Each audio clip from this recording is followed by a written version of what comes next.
Que votre maison soit semblable à celle de Nazareth. Mes enfants bien-aimés, si chers à mon cœur et au cœur très aimable de ma maman, combien je me réjouis de cette réparation et quel fruit pour vos âmes et pour le monde rempli de tribulations et affligé de tant de calamités. Je regarde vers vous comme vers la maison de Nazareth et je voudrais vous inviter à acquérir les vertus que ma maman et saint Joseph pratiquaient dans toute leur splendeur. Je vous ai déjà parlé de la prière. Je vais faire allusion à ce qui rendait si précieux la prière de Joseph et de Marie. Avant tout, la plénitude de la grâce de Dieu habitait en eux et faisait qu'ils craignaient d'offenser Dieu non seulement par le péché véniel, mais encore par la seule imperfection. Dans cette maison, c'était une splendeur d'âme qui était gardée avec une délicatesse infinie. Celle-ci allait des pensées de l'esprit toujours tournées vers Dieu, jusqu'à la sainteté des sentiments sans cesse animés par l'amour de Dieu, jusqu'à la merveilleuse bonté des œuvres qui unissaient en elles-mêmes l'activité la plus intense, grâce à laquelle on ne perdait pas de temps en choses inutiles, et la délicatesse des manières qui faisaient que nous nous réjouissions tous de ces œuvres. C'est ainsi que mes enfants devraient rechercher la grâce divine, tout en étant donnée gratuitement et à cause de mes seuls mérites, elle est conservée par la bonne volonté de la posséder et avec le concours de la prière. Ainsi voudrais-je que tous ceux qui, par quelque nécessité, s'adressent au Père, scrutent leur conscience, même brièvement, mais en profondeur, afin de voir si cette note caractéristique de la grâce de Dieu ne manque pas dans leur âme. La grâce est l'amitié avec Dieu dans la fuite du péché. Comment une créature peut-elle s'adresser à son Créateur pour lui demander des faveurs, lorsqu'une barrière sépare l'un de l'autre?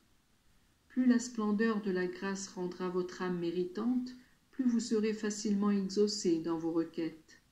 Vous avez tous besoin de quelque chose. Vous avez tous quelque chose à demander. Si vous demandez par ma bouche, le Père ne pourra pas ne pas vous exaucer.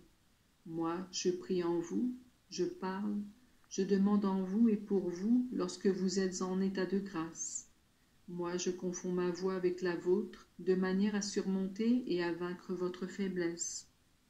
Quand vous priez, pensez à Marie et à Joseph. Ils sont des modèles de vie intérieure et de spiritualité. Une autre note indispensable doit accompagner votre prière. Considérez-les, ces deux saints, liés par un profond amour, craignant de s'offenser l'un l'autre. La charité les unit si profondément que chacun ressent et reconnaît le besoin qu'il a de l'autre, et en même temps, il s'estime comme indigne de son aide et de ses services. Voyez ma sainte maman, humble et docile envers son époux, et Joseph, humble et attentif à l'égard de Marie. Ainsi, dans l'exercice de la charité et de l'humilité, la prière sort de leurs lèvres et de leur cœur comme une véritable hymne de louange, agréable à Dieu. Mes enfants, voulez-vous apporter dans votre maison cette harmonie des cœurs basés sur l'humilité? Ne vous semble-t-il pas que vous ayez tous quelque chose à corriger?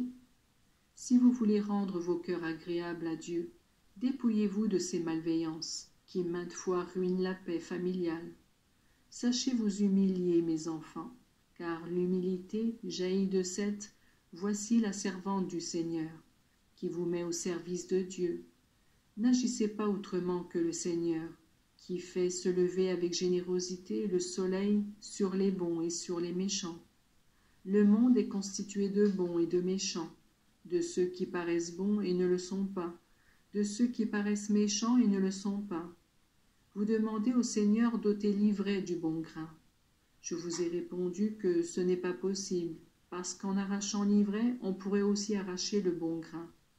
Que devez-vous faire? Ne jugez pas. Aimez tout le monde et que votre prière rejoigne tout le monde. C'est ainsi que l'on agissait dans la maison de Nazareth, où l'humanité entière était recommandée à Dieu. Ma bonne maman savait au-devant de quelle mort j'irais.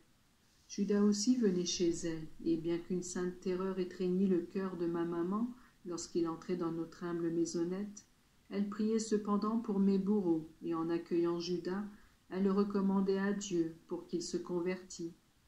Ainsi le cœur libéré de ce qui pourrait se transformer en rancune ou en haine et porter préjudice au prochain, vous aussi, adressez-vous au Père et priez pour tous les hommes, bons et méchants. Si toutefois vous voulez donner une priorité, donnez-la à ceux qui vous font souffrir.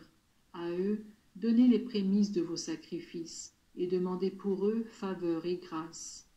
Mes enfants, que les fêtes de Saint Joseph et de l'Annonciation soient préparées de cette manière, afin qu'elles soient source de grâce. Je vous bénis encore au nom du Père, du Fils et du Saint-Esprit.